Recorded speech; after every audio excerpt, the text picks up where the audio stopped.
तूने मुझे आज चाबी देने के लिए बुलाया था। घर की चाबी तो घर के हकदार के पास ही है। मैं तेरा जीना हराम कर दूंगा राजेश वाकले। तुझे बिल बनानी आती है ना? किसकी बिल बनानी है? मेरी। जरूर इस पेंटर को कोई जानलेवा बीमारी हुई है। तूने वादा किया था ना कि दादर का घर मनोज को देगा। गलती हो गई थी मुझसे मम्मी। तो अच्छा हुआ वंदू ने मुझसे कहा कि मैं सच्चाई जान लूं। बंधु ने कहा या उसकी मामी ने? फैसला सुनाने से पहले मैं आप दोनों को ये बताना चाहता हूँ कि मैंने हर एक नतीजे को कैलकुलेट करके ये डिसीजन लिया है। मुझे तुझ पर पूरा भरोसा है। बता।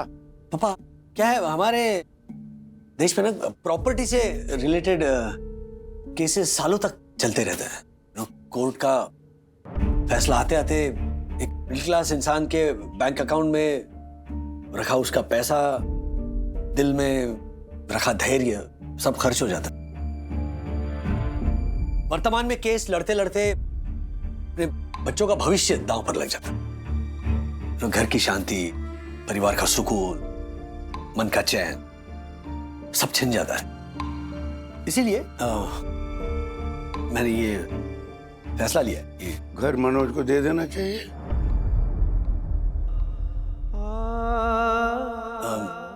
जी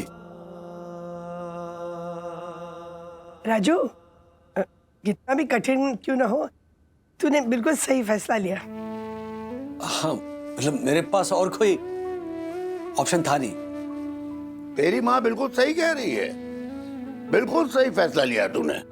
अपने खून पसीने की कमाई से 30 साल की कमर तोड़ मेहनत करके जो घर मैंने बनाया था उसे त्याग देने का फैसला तुम लोगों ने एक दिन में ही कर डाला।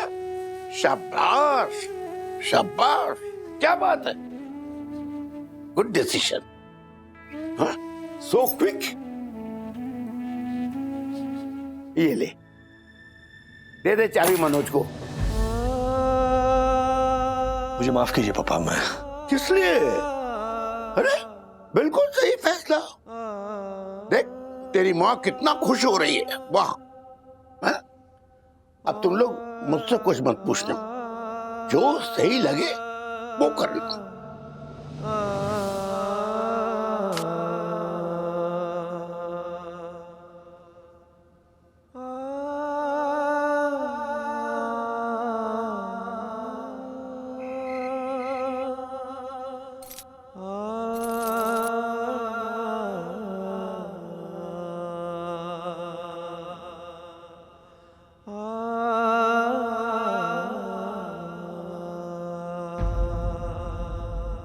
राज, वंदू, मैं कुछ गलत कर रहा हूं? हाँ, क्या? इतनी रात को सोने की बजाय बालकनी में खड़े हो, गलती है ना? अरे वैसे नहीं वंदू, मैं घर की बात कर रहा हूं। मैं नहीं चाहता हम कोर्ट कचहरी के चक्कर में पड़े रहें, सब परेशान हो, इसीलिए पूछ रहा हूं। मैं गलत सोच रहा हूं तो फिर पापा को ऐसा क्यों लग रहा है कि मैं गलत कर रहा हूं? क्योंकि वो तुम्हारी केयर करते हैं राज। वो बस यही चाहते हैं ना कि तुम्हारे सर पे से लोन का बोझ जल्द से जल्द उतर जाए। दुनिया के सारे पेरेंट्स ऐसा ही चाहेंगे ना? हाँ, मैं भी नहीं चाहूंगी कि कल को सखी अथर्वा के सर पे हमारे लोन का बोझ जाए। नहीं नहीं, ऐसे कैसे? मैं थोड़ी आने दूंगा उनके सर पर यह बोझ। क्योंकि तुम कब तक ऐसे काम करोगे? तुम्हारी भी धीरे धीरे एज हो जाएगी ना। वंदू, एट दिस एज ना मैं बिल्कुल फिट हूं। ओके हो फिट, लेकिन कब तक इतने फिट रहोगे राज? कब तक ऐसे काम कर लोगे? 10-15 साल और? फिर एफिशिएंसी पे असर होने ही लगेगा ना। Age will catch up. और सखी अथर्वा को जानते हो ना? अथर्वा हर दूसरे दिन नया बिजनेस प्लान बना रहा होता है तो वो सखी मैडम हर दूसरे दिन कोई नया पार्ट टाइम जॉब करने के बारे में सोच रही होती हैं ताकि घर के खर्चों में हेल्प कर सकें। ऐसे में अपने लोन का बोझ उनके सर पे डालना, क्या ये सही होगा?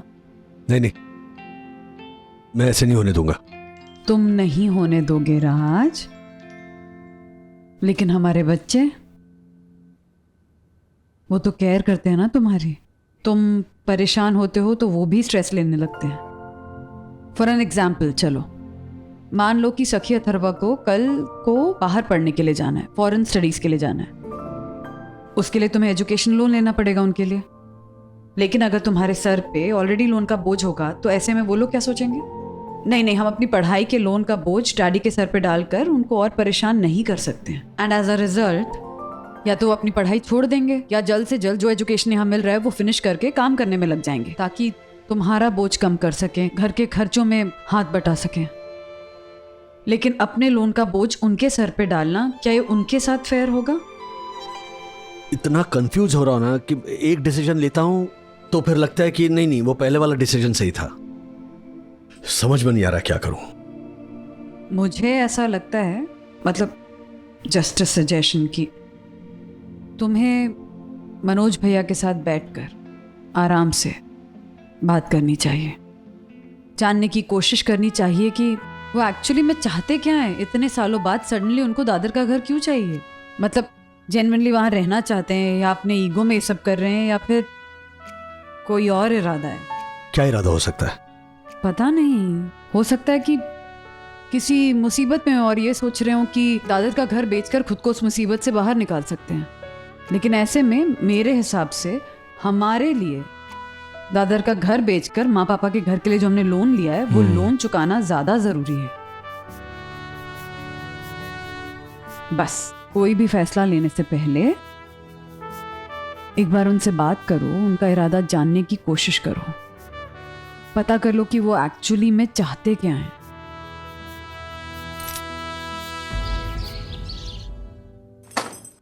हेलो। हाँ राज टिफिन लेके नहीं गए? सुबह से रेडी करके रखा था। साहिब जल्दबाजी में भूल गए होंगे बहनी। जल्दबाजी नहीं, स्ट्रेस में भूल गए आशा। रात को इतना समझाया फिर भी। आप टेंशन मत लो, आप पहले सिप और कॉफी पी लो वरना ठंडी हो जाएगी। हाँ पीती हूँ।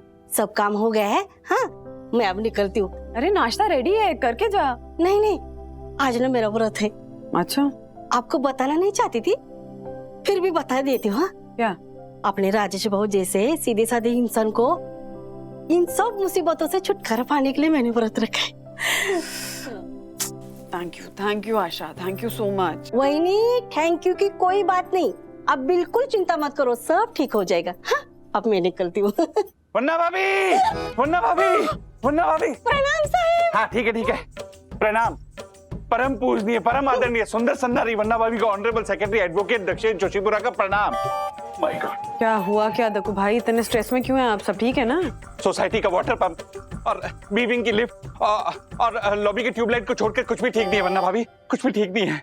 ओह माय गॉड वन्ना भाभी, मैं राजेश भाई से बात करना चाहता हूँ। है किधर राजेश भाई? दक्कू भाई, राज थोड़ी देर पहले ही ऑफिस चले गए। व्हाट? ऑफिस चले गए? मैंने उन्हें कहा था कि उनका जो भी डिसीजन होगा ना मुझे सुबह तक सुना देना, पर नहीं, वो है कि ऑफिस चले गए। दक्कू भाई प्लीज शांत हो जाइए। क्षमा वन्ना भाभी, लेकिन जब तक मैं राजेश भाई का डिसीजन नहीं सुन लेता मैं शांत नहीं रह पाऊंगा। क्या उन्होंने तय क्या वन्ना भाभी? राज ने क्या डिसाइड किया ये तो राज ही बता सकते हैं ना, आप उनको फोन करके पूछ लीजिए।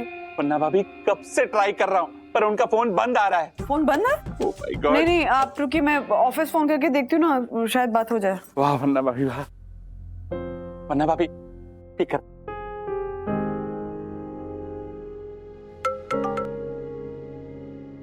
हेलो वंदना जी, कैसी हो आप? और सखी कैसी है? मैं ठीक हूँ, हम मतलब हाँ, सखी भी ठीक है। अच्छा सुनो ना, एक काम था, वो प्लीज राज से बात करवा सकती हूँ, उनका फोन बंद आ रहा है। अब मिस्टर वागले ने तो छुट्टी ली है ना आज। छुट्टी? हाँ, मुझे सुबह सुबह उनका फोन आया था, कह रहे थे कि केस से रिलेटेड कुछ जरूरी काम निपटाना है।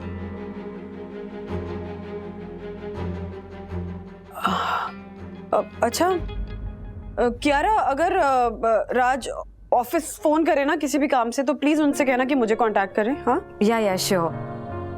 वंदना जी प्लीज टेक केयर, ऐसे टाइम पे फैमिली पे क्या गुजरती है मैं अच्छी तरह समझती हूँ।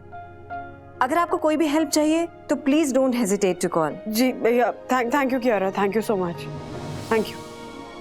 ओह माय गॉड, मेरे केस का क्या होगा? सब कुछ राजेश वागले के डिसीजन पर डिपेंड करता है। वन्ना भाभी आप कैसे भी करके उस केयरलेस राजेश वागले से कांटेक्ट कीजिए। क्षमा, चलता हूँ। ओह माय गॉड। केस से रिलेटेड?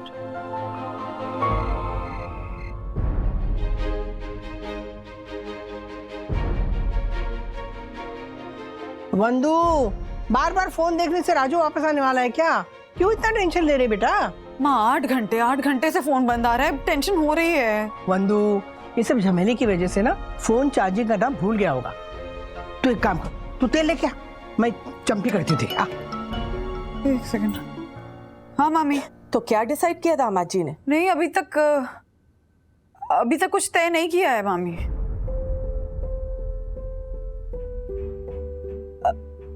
मामी मैं ना आपको बाद में फोन करती हूँ, माँ के साथ बैठी हुई हूँ। हाँ ओके। हाँ ओके बाय बाय।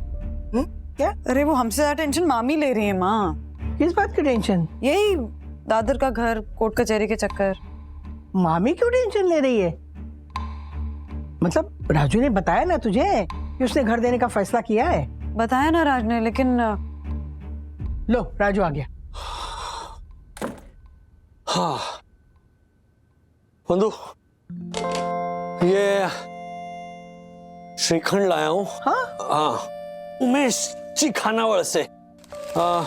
मम्मी आपके और पापा के लिए भी एक। राजू, हाँ तू दादर गया था अपने घर?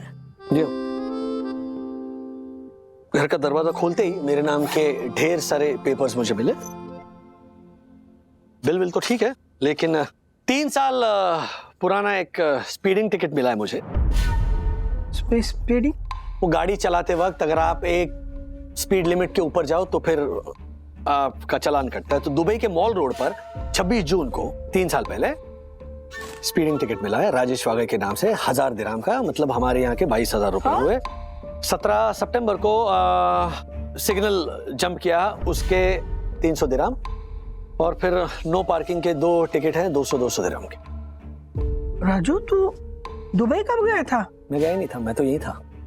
लेकिन है ना मजे की बात कि बोरीवल में होते हुए मेरे नाम के स्पीडिंग टिकट्स, मेरे नाम के ये चालान दुबई में कट रहे थे। जरूर कोई दूसरा राजेश वागे होगा।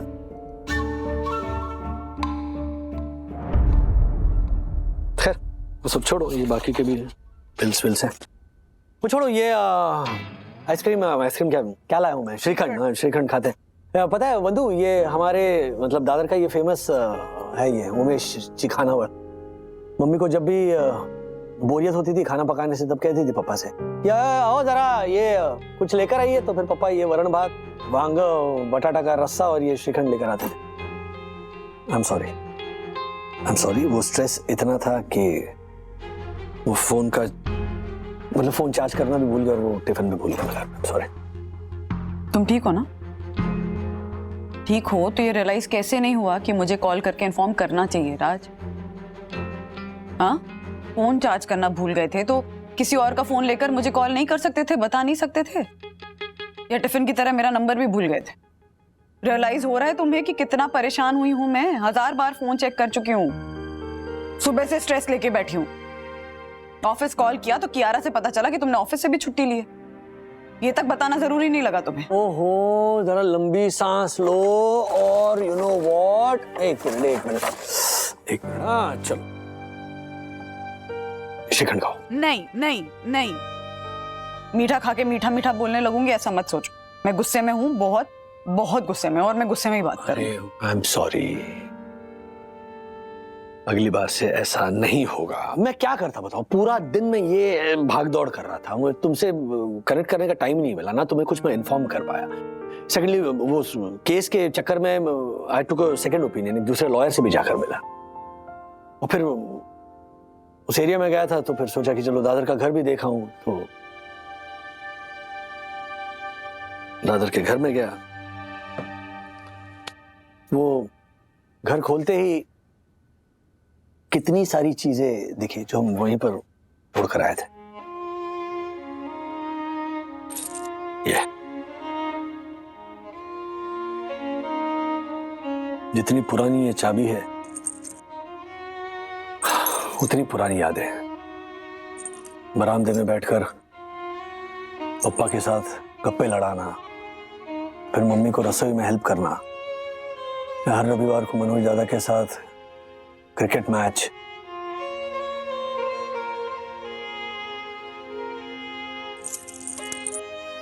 उन पुरानी यादों के साथ साथ इस पुरानी चाबी को भी अपग्रेड करने का वक्त आ गया है। राजू, वैसे तूने फैसला किया है ना? हाँ मम्मी,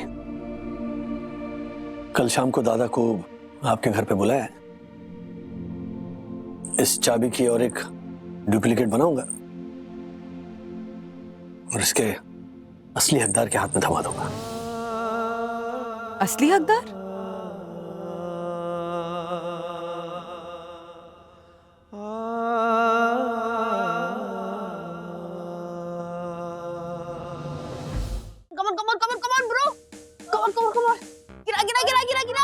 बड़ा बड़ा बड़ा बड़ा बड़ा बड़ा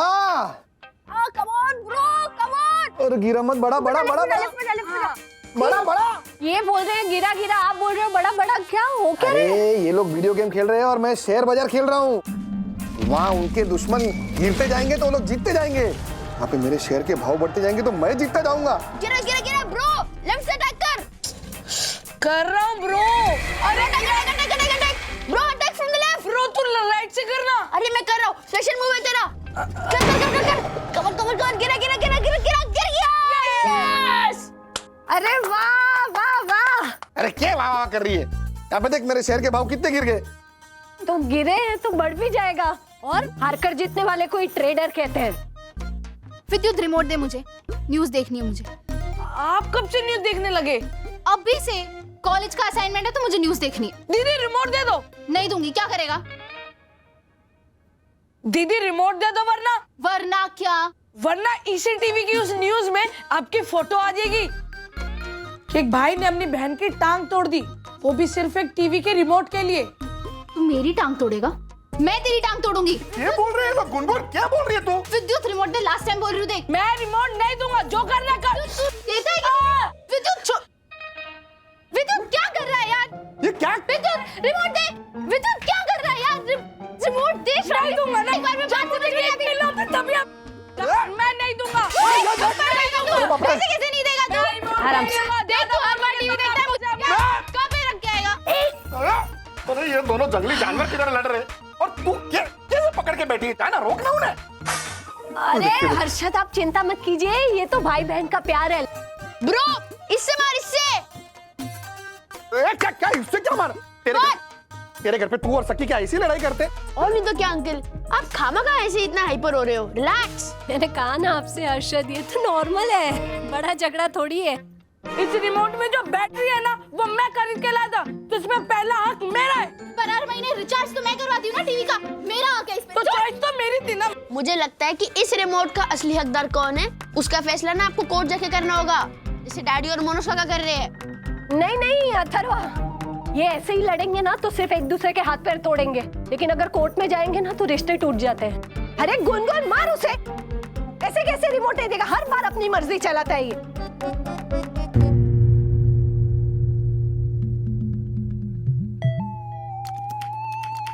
मैं मेरे काबिल दोस्त को याद दिलाना चाहती हूँ कि इस घर पे मेरा भी हक बनता है, क्योंकि हर दिवाली मैं घर की साफ सफाई में हाथ बटाती हूँ। ऑब्जेक्शन वाला। मेरी फाजिल और काबिल दोस्त ये भूल रहे हैं कि शादी के बाद वो बाबुल का घर छोड़ के अपने बाबुल के घर चली गई थी। क्या? गुनगुन, तेरे पति का नाम बाबुल है? मतलब तूने शिखर से शादी नहीं की? हर्षद,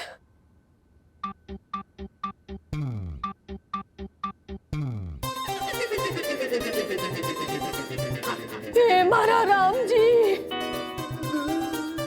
कहाँ मिला तुझे ये बाबुल? ऑब्जेक्शन माय लॉर्ड, आप मुद्दे से भटक रही है। Sorry, continue. बचपन में ये मुझसे मेरा रिमोट छीनता था, अब मेरा हक छीनना चाहता है। प्रॉपर्टी का बंटवारा हम दोनों भाई बहन के बीच बराबरी का होना चाहिए। एक फूटी कौड़ी भी नहीं मिलेगी।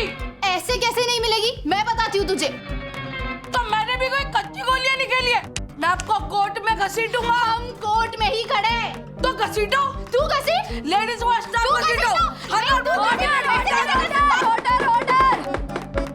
आप कोर्ट की मर्यादा और गरिमा को बनाए रखिए। ऑर्डर। बच्चों ऐसा मत करो, झगड़ा मत करो, मेरी कसम रुक जा, मैं हाथ जोड़ता हूँ, रुक जा, कोर्ट में मत जा, रुक जा। हर्षद, क्या हुआ? क्या हुआ?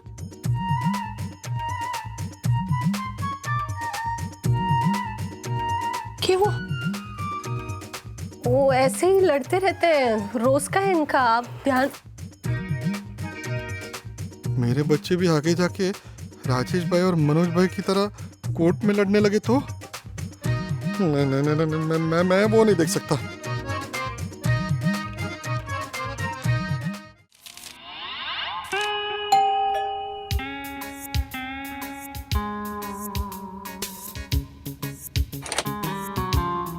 आशा, फटाफट बर्तन कर दे, झाड़ू पोछा मैं खुद कर लूंगा।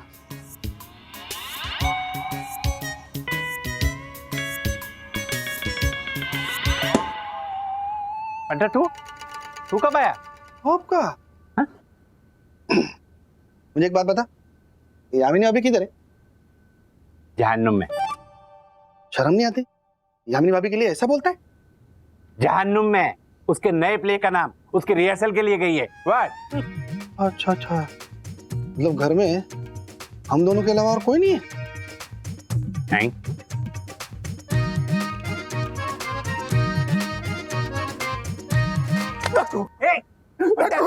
मुझे तेरी मदद की जरूरत है।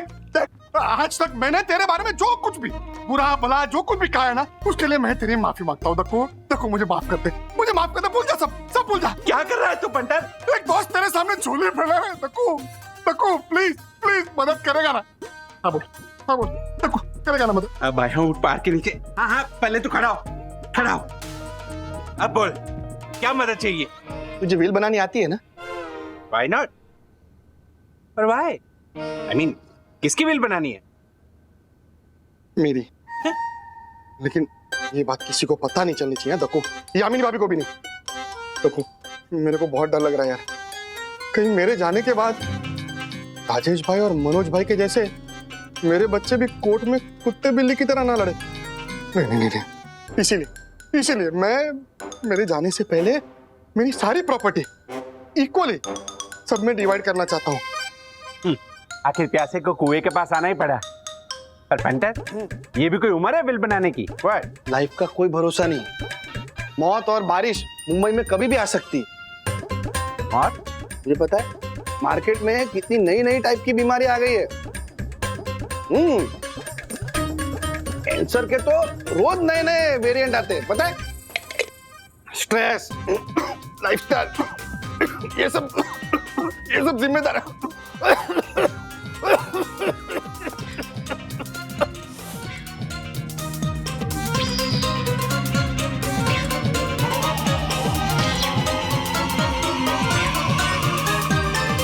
Oh my God! खून की उल्टी। हे पंटर, तू इधर आ। तू टेंशन मत ले। बैठ। मैं सब संभाल लूंगा। मैं एम्बुलेंस को फोन करता हूँ। एक मिनट। Oh my God! तू दम पकड़ के रख। देख, अगर तू चला जाएगा तो मैं झगड़ा किसके साथ करूंगा? एक मिनट। Hello, ambulance. हेलो। अरे ये खून के दाग नहीं है, ये माउथ प्रेशर के दाग है। माउथ प्रेशर के। Wrong number. ये देखो, मेरी मदद करेगा ना? करेगा ना? जरूर इस पेंटर को कोई जानलेवा बीमारी हुई है जिसके बारे में ये मुझे नहीं बताना चाह रहा है। कल हो ना हो मैंने भी देखी है। क्या कर रहा है तू? बोल ना। मेरी मदद करेगा ना? तो मेरा दोस्त है ना, व्हील बनाएगा ना व्हील। हाँ पेंटर, तू टेंशन मत ले, मैं सब ठीक कर दूंगा। मैं बनाऊंगा तेरी wheel. You will? Yes, I will. Nakku, मुझे जाना है। जाने नहीं देंगे तुझे।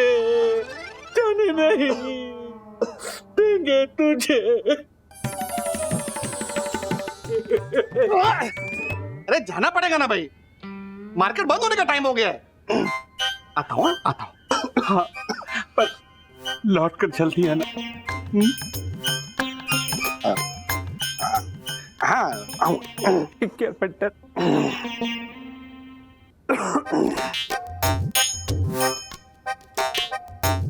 अरे दक्कू, दक्कू सुन ना, मैं क्या बोल रहा हूँ?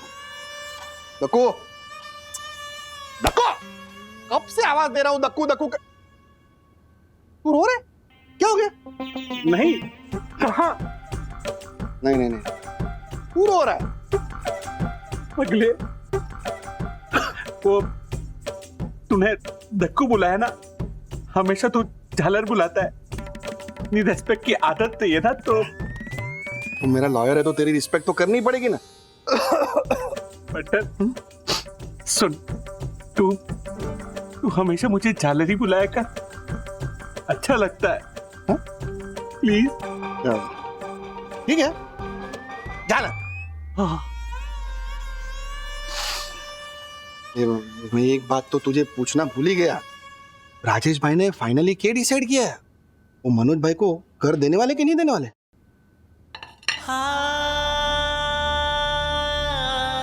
अरे वाह, तो कोई मेहमान नहीं आने वाले हैं जो इतनी तैयारी कर रही हो। क्या करें, आपने हमारे बड़े बेटे को कभी घर का हिस्सा माना ही नहीं। क्या? गोया का पूरा घर दे दिया तुम्हारे बड़े बेटे को, और तुम कहती हो कि देखिए, मैं झगड़ा करने के मूड में नहीं हूँ। अब पुरानी बातें भूल के नए सिरे से शुरुआत करें। आ गया हमारा बड़ा बेटा। जाओ। अरे वाह, हीरो हीरालाल, नए कपड़े ना, खूप छान दिसतेस। छान दिसतोय ना? चल बस बस। हाँ, नई शुरुआत करने के लिए पुराने कपड़े पहन के कैसे आता? वैसे थोड़ा लेट हो गया। राजू का है? वो राजू चाबी की कॉपी बनवाने गए हैं, आता हूँ। वाह, नई चाबी, नया मालिक, नई शुरुआत, क्या बात, सब नया है। लेकिन मैं वैसा का वैसा हूं। वो तुझे बताने की जरूरत नहीं है। तेरे जैसा निकम्मा, नालायक। नमक हराम, नमक हराम भी बोल दो, नहीं अनुप्रास सही बैठेगा। नमक हराम तो तू है ही। मेरी मेहनत से बने हुए घर को तू मुझसे छीनने जा रहा है।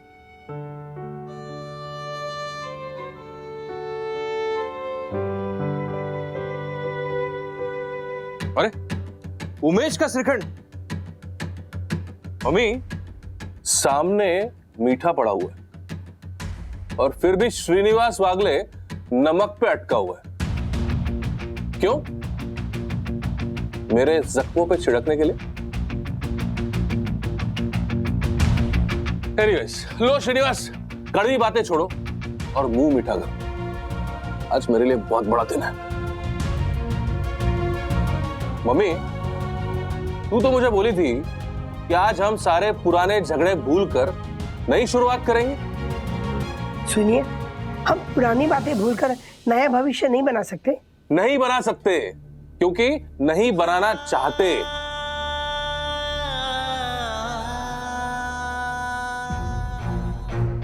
ये श्रीनिवास ने डिसाइड करके रखा है कि कुछ भी हो जाए, मैं मेरे बड़े बेटे के साथ दुश्मनी बरकरार रखूंगा। इसे आसान भाषा में पुरुष अहंकार कहते हैं श्रीनिवास। अहंकार नहीं, इसे आत्मसम्मान कहते। अगर तुझे अहंकार और आत्मसम्मान के बीच का फर्क मालूम होता, तो आज तेरी अपनी कमाई की बनी हुई छत तेरे पास होती, राजू की तरह। तेरे साथ कोई नई शुरुआत हो ही नहीं सकती। जैसी तुम्हारी मर्जी। क्या है, मुझे भी कोई शौक नहीं है तुम्हारे साथ पुराने रिश्ते की नई शुरुआत करने का। मनोज, चुप करना, क्यों बहस कर रहा है? राजू और इन्होंने फैसला तुम्हारे हक में दिया है ना, हाँ, तो उस फैसले का आदर तो कर। हाँ, तो कोई एहसान नहीं किया है बाप बेटे ने, मेरे हक का ही मांग रहा हूं। मिलेगा दादा, सब हकदारों को उनके हक की चीज मिल जाएगी। अलस, ये श्रीखंड का बचपन में तुझे उमेश ले जाके अपने हाथों से खिला दो। आज एक बार और। नहीं नहीं नहीं दादा, मैंने खा लिया, तुम खाओ, बैठ जाओ बैठ जाओ बैठ जाओ। साला, बाप बेटे दोनों एक जैसे ही है। मत कर। और ये आइटम को क्यों लेके आया? अच्छा अच्छा, तू मुझे पुराने घर की नई चाबी देगा, उस वक्त कोई साक्षी चाहिए, इसलिए? अच्छा क्या फिर इस धरती के बोझ को लेके आया? मैं कल दादर के घर गया था, सारी चीजें वैसे की वैसे रखी मैंने, सिवाय इस चीज के। लाना जरा।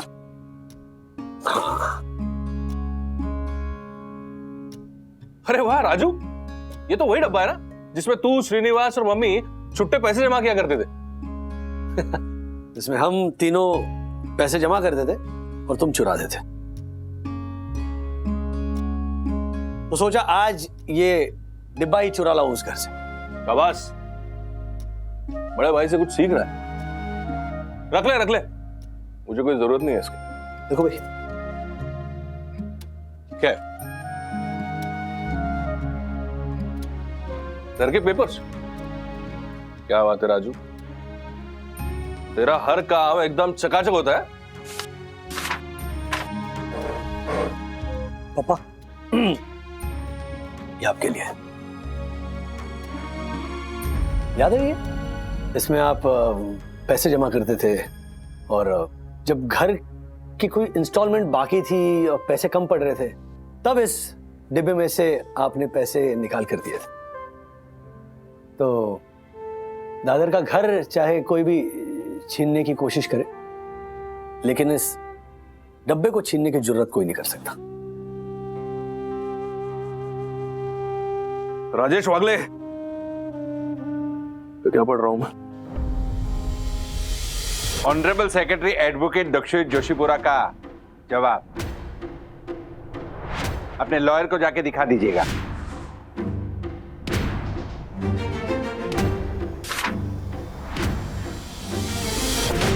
तूने मुझे आज चाबी देने के लिए बुलाया था। नहीं दादा, मैंने कहा था मैं फैसला सुनाने वाला था। घर की चाबी तो घर के हकदार के पास ही है।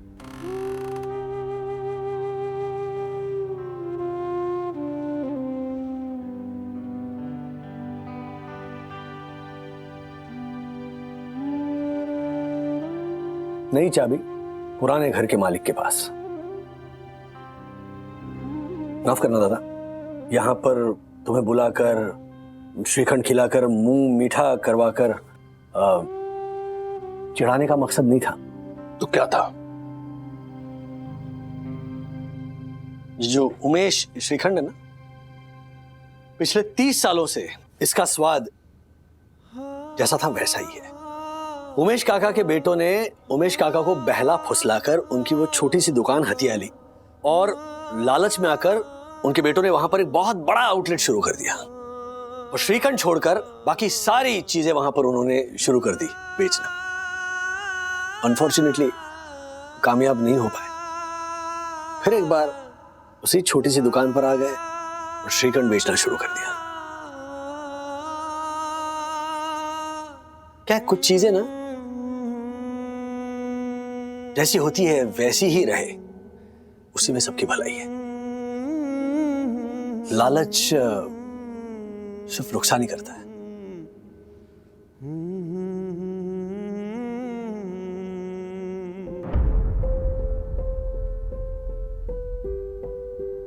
गलती कर दी, दोबारा गलती कर दी मैंने तुझ पे भरोसा करके। फिर से खंजर मारा है तूने मेरे पीठ पे। पिछली बार चेतावनी दी थी, अब धमकी दे रहा हूं।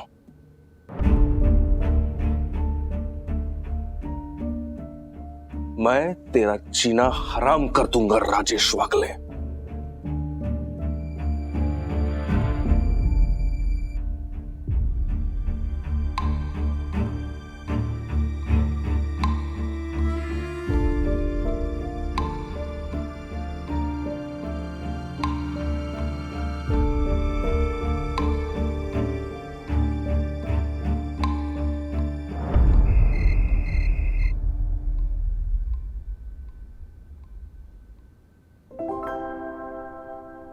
डैडी, आपने बहुत अच्छा डिसीजन लिया। Seriously, I am proud of you. Thank you बेटा। फिर ये कोर्ट कचहरी के चक्कर को लेकर ना मैं अभी भी थोड़ा डाउटफुल ही हूँ। आपको क्या लगता है मनोज काका कोर्ट तक जाएंगे, या नोटिस देख के डर के मारे उन्होंने अपना इरादा बदल दिया होगा? नहीं सके। जितना मैं मनोज भैया को जानती हूँ, अलग ही मिट्टी के बने हो, कुछ भी कर सकते हैं। राजू, राजू तूने अच्छा नहीं किया। तूने वादा किया था ना कि दादर का घर मनोज को देगा। मुझे लगता है मम्मी आपको मनोज दादा की तरफदारी करना बंद कर देना चाहिए। मैं किसी की तरफदारी नहीं कर रही हूँ। जैसे तेरे पापा के लिए तू अकेला सहारा है ना, वैसे मनोज के लिए मैं हूँ। और तरफदारी करने का कोई सवाल ही नहीं पैदा होता। सवाल तेरे निर्णय बदलने का है। मेरे बदले हुए निर्णय के पीछे कुछ ठोस कारण है मम्मी। अच्छा, परसों घर पे आया था निर्णय बताने, तब कहाँ गया था तेरा ठोस कारण? गलती हो गई थी मुझसे मम्मी। बिना सोचे समझे जल्दबाजी में मैंने घर देने का फैसला ले लिया। लेकिन कल जिस आदमी से मैंने सेकंड ओपिनियन लिया, उसने मेरा नजरिया बदल दिया। Second opinion? जरूर कोई ना लॉयर होगा जिसने ये कोर्ट कचहरी के बारे में उल्टी सीधी बातें बता के ना तुझे डरा दिया है, और तू अपना निर्णय। मैं किसी लॉयर से मिलने नहीं गया था। तो किससे मिलने गया था तू? मनोज दादा से।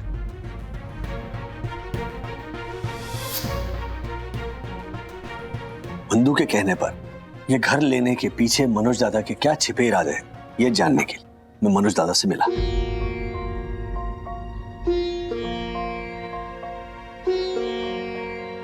कटिंग लेगा या मनोज स्पेशल बोलो? मनोज स्पेशल। हाँ, अक्खा दूध, कम शक्कर, अदरक, इलायची और मेरी तरह काढ़ा चाय पत्ती। ठीक है? कटिंग। रघु, एक कटिंग और एक मनोज स्पेशल। फोन क्यों बंद आ रहा तेरा? कब से कॉल कर रहा हूँ। वो कल रात को चार्जिंग पे रखना भूल गया, और रात सुबह से बाहर हूँ। राजेश वागले भुलक्कड़ कब से बन गया? असुदे, बोल, किस मुद्दे पे चर्चा के लिए बुलाया? मुद्दा तो वही है, तुमने जो नोटिस भेजी है दादर के घर की। बड़ा क्या ना, मेरे पहचान का एक लॉयर है, उसको बोला तो रातों रात बना के दे दी ताबड़तोड़। बढ़िया।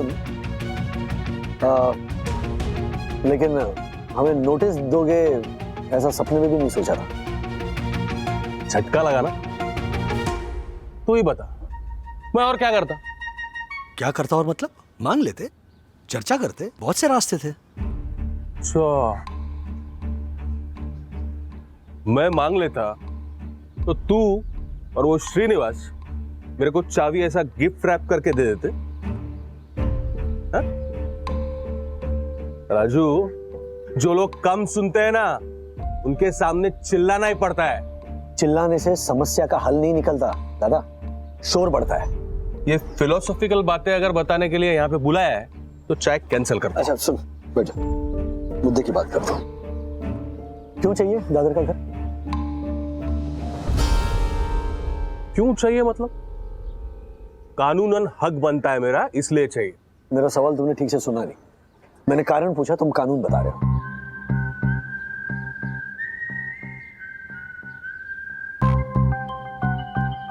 क्या करेगा कारण जान के तू? घर का इशू है तो मैं कुछ मदद कर सकता हूँ। तूने मेरे को इतना बेकार समझा हुआ है क्या? सर पे छत है मेरे, तेरे सोशल सर्विस की जरूरत नहीं है मेरे को। दादा, जो भी बात है प्लीज सच बता दो। अरे क्या सच सुनने का है तेरे को? पैसों का इशू है, फिर से किसी हेरा फेरी में फंस गए। दादा की ये बचपन की आदत है, गलती करने के बाद उस गलती को बैकफुट पर जाकर डिफेंड करना। मैं उससे बात करने गया, दादा ने तमाशा बना दिया। उनसे बात करने के बाद मैंने ये फैसला लिया, क्योंकि पिछली बार की तरह इस बार भी शायद वो किसी पैसे के झमेले में फंस गए होंगे। राजू, ये तेरे मन का वहम है। तू इतने यकीन के साथ कैसे कह सकता है? क्योंकि मैं दादा को और दादा की ईगो को अच्छे से जानता हूं। तो अच्छा हुआ वंदू ने मुझसे कहा कि मैं सच्चाई जान लूं। तो पापा का घर तो रातों रात बिक जाता। अच्छा, वंदू ने कहा या उसकी मामी ने?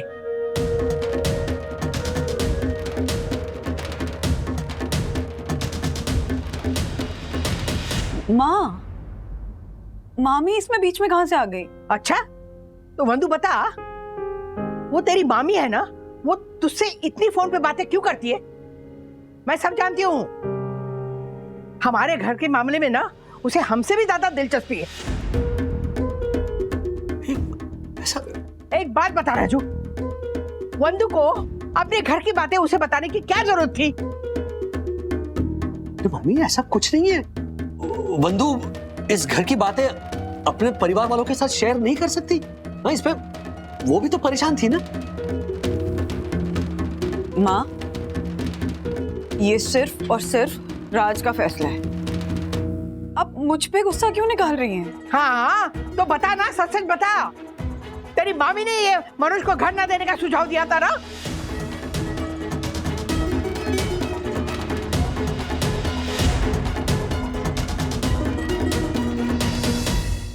ऐसे और भी मजेदार वीडियो के लिए हमारे चैनल को लाइक, शेयर और सब्सक्राइब करें।